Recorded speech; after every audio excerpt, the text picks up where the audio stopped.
चला शिवाजी महाराजांच्या न्यायाची एक छोटी पण पोटंट गोष्ट पाहूया.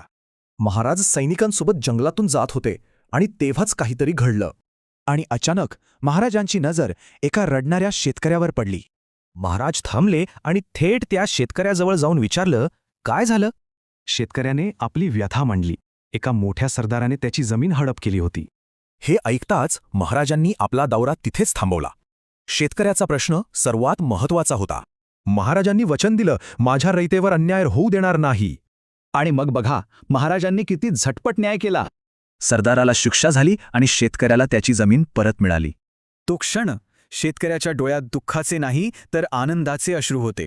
शेतकऱ्याच्या तोंडून शब्द निघाले, महाराज तुम्हीच आमचे खरे पालनकर्ते आहात. पण या न्यायामागे महाराजांचं नेमकं तत्वज्ञान काय होतं? त्यांचं तत्वज्ञान अगदी सोपं आणि स्पष्ट होतं. रयत सुखी तर राजा सुखी.